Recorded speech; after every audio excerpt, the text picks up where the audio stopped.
एक राजा, एक रानी और रानी का आशिक। बहुत समय पहले की बात है। विजयगढ़ नामक एक राज्य में राजा वीरेंद्र सिंह का शासन था।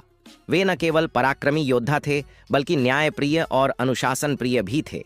उनकी रानी सुंदरी देवी अपनी अद्भुत सुंदरता और सौम्यता के लिए पूरे राज्य में विख्यात थीं। महल में हर कोई उनकी मोहक छवि और कोमल स्वभाव का प्रशंसक था। राजमहल में एक नया दरबारी आया, जिसका नाम था राजकुमार विक्रांत। वह एक पड़ोसी राज्य का राजकुमार था, जो अपनी शिक्षा और युद्ध कौशल में निपुण था।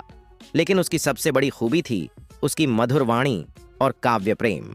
वह जब कोई कविता सुनाता या वीणा बजाता तो पूरा दरबार मंत्रमुग्ध हो जाता। रानी सुंदरी देवी भी उसकी कला से प्रभावित हुए बिना नहीं रह सकीं। समय के साथ रानी और विक्रांत के बीच मित्रता गहरी होती गई। वे अक्सर महल के बागीचों में बैठकर संगीत और काव्य पर चर्चा किया करते। विक्रांत की कविताएं रानी के मन में एक अनकहा आकर्षण पैदा करने लगीं। रानी, जो अब तक सिर्फ राजा के प्रति निष्ठावान थीं, अनजाने में विक्रांत के प्रति आकर्षित होने लगीं। राजा वीरेंद्र सिंह बहुत समझदार व्यक्ति थे। उन्होंने महसूस किया कि रानी का व्यवहार बदल रहा है। वे अब पहले की तरह राजा के साथ समय नहीं बितातीं और अक्सर खोई खोई रहतीं। राजा को शक हुआ कि कुछ तो ऐसा है जो उनकी नजरों से छिपाया जा रहा है। उन्होंने गुप्तचरों को आदेश दिया कि वे रानी और विक्रांत की गतिविधियों पर नजर रखें। कुछ ही दिनों में राजा को पता चला कि रानी और विक्रांत अक्सर एकांत में मिलते हैं और घंटों बातें करते हैं। यह जानकर उनका क्रोध 7वें आसमान पर पहुंच गया। वे सीधे बागीचे में पहुंचे, जहां रानी और विक्रांत बैठे बातें कर रहे थे।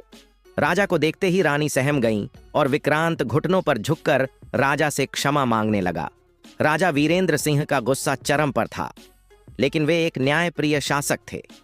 उन्होंने विक्रांत को मृत्युदंड नहीं दिया, बल्कि उसे अपने राज्य से निर्वासित कर दिया। रानी को भी सख्त चेतावनी दी कि यदि दोबारा ऐसा हुआ तो उन्हें भी दंड दिया जाएगा। विक्रांत के जाने के बाद रानी सुंदरी देवी को अपनी गलती का एहसास हुआ। उन्होंने राजा से क्षमा मांगी, लेकिन उनके दिल में विक्रांत के प्रति आकर्षण का बोझ हमेशा के लिए रह गया। राजा ने उन्हें क्षमा कर दिया, लेकिन उनके रिश्ते में पहले जैसी नरमाहट कभी नहीं रही।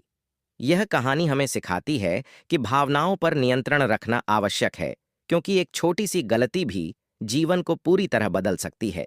सच्चा प्रेम और निष्ठा ही रिश्तों को मजबूत बनाए रखते हैं।